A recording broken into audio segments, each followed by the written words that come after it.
دوسروں پر کیچڑ اچھالنے سے پہلے اتنا یاد رکھیں کہ آپ بھی انسان ہیں اور غلطیوں سے پاک نہیں ہیں۔ دوبارہ گرم کی گئی چائے اور بار بار کیے گئے سمجھوتے دونوں میں پہلے جیسی مٹھاس اور ذائقہ کبھی نہیں رہتا۔ جو شخص ہمیشہ نکتہ چینی کے موڈ میں رہتا ہے اور دوسروں کے نقص نکالتا رہتا ہے، وہ اپنے آپ میں تبدیلی کی صلاحیت سے محروم ہو جاتا ہے۔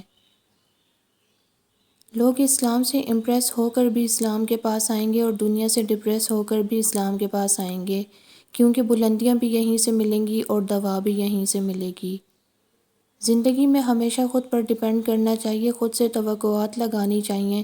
کسی دوسرے سے لگائی گئی توقعات ہمیشہ تکلیف دیتی ہیں۔ پریشان ہونے والوں کو کبھی نہ کبھی سکون مل ہی جاتا ہے، لیکن پریشان کرنے والے ہمیشہ سکون کی تلاش میں ہی رہتے ہیں۔ ہدایت اور اللہ کی محبت دو ایسی چیزیں ہیں جو انسان کو مانگے بغیر نہیں ملتی۔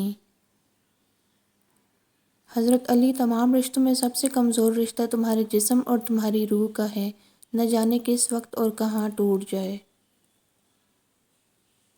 حضرت علی نے فرمایا، تم کسی کے ساتھ بھلائی کرو، تمہیں اس کا بدلہ برائی کی صورت میں ملے تو سمجھ لو کہ تمہاری نیکی قبول ہو گئی ہے۔ جو آدمی دوسرے لوگوں کے عیب کی تلاش میں رہتا ہے، اللہ تعالیٰ اس کے عیب ظاہر کر دیتا ہے۔ مہمان جب آتا ہے تو اپنا رزق لے کر آتا ہے، اور جب جاتا ہے تو میزبان کے گناہ مٹا کر جاتا ہے۔ جنت میں غم، آنسو، حسد، پریشانی اور خوف نام کی کوئی چیز نہیں ہوگی، وہاں صرف خوشی، سکون اور اطمینان ہوگا۔ اللہ تعالیٰ ہمیں جنت میں لے جانے والے اعمال کرنے کی توفیق عطا فرمائے، آمین۔ انسان تبھی اللہ کی طرف رجوع کرتا ہے جب وہ دنیا میں اپنا ہر ہنر آزما لیتا ہے اور پھر بھی اسے چین اور اطمینان نصیب نہیں ہوتا۔ پھر اس کو یقین ہوتا ہے کہ صرف اللہ کی محبت کے سوا ہر محبت فنا ہو جانا ہے۔ توبہ کا خیال خوش بختی کی علامت ہے، کیونکہ جو اپنے گناہ کو گناہ نہ سمجھے وہ بدقسمت ہے۔ جہاں سے ہماری سوچ ختم ہو جاتی ہے، ٹھیک وہاں سے اللہ کا فیصلہ شروع ہو جاتا ہے۔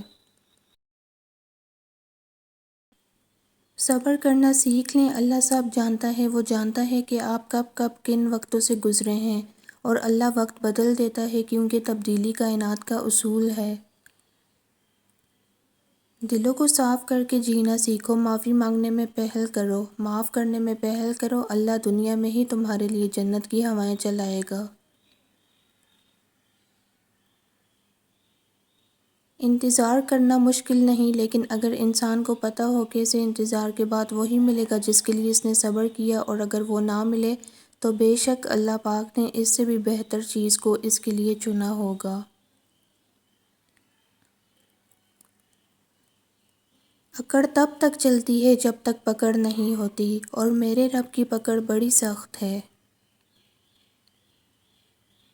اور جانتے ہو دعا کیا ہے؟ اپنی ہر پریشانی اللہ کے حوالے کر کے خود بے فکر ہو جانا۔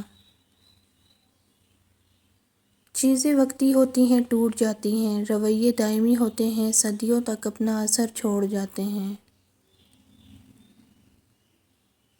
غصے کے وقت تھوڑا رک جائیں اور غلطی کے وقت تھوڑا جھک جائیں، زندگی آسان ہو جائے گی۔ عرش والے سے رابطے مضبوط ہوں تو فرش والے کچھ نہیں بگاڑ سکتے۔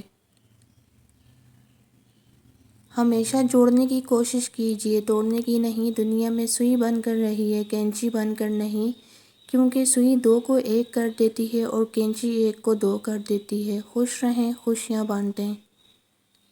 توکل وہ راستہ ہے جس کے ذریعے آگ ٹھنڈی کر دی جاتی ہے، جو ایڑیوں سے زمزم نکلوا دیتا ہے، جو دریا میں رستہ بنوا دیتا ہے، جو یوسف علیہ السلام کو یعقوب علیہ السلام سے ملوا دیتا ہے، جو شدید طوفان میں کشتی نو پار لگا دیتا ہے۔ تو پھر کیا تم اپنے رب پر توکل نہیں کرو گے، جو ناممکن کو ممکن کرنے کی قدرت رکھتا ہے؟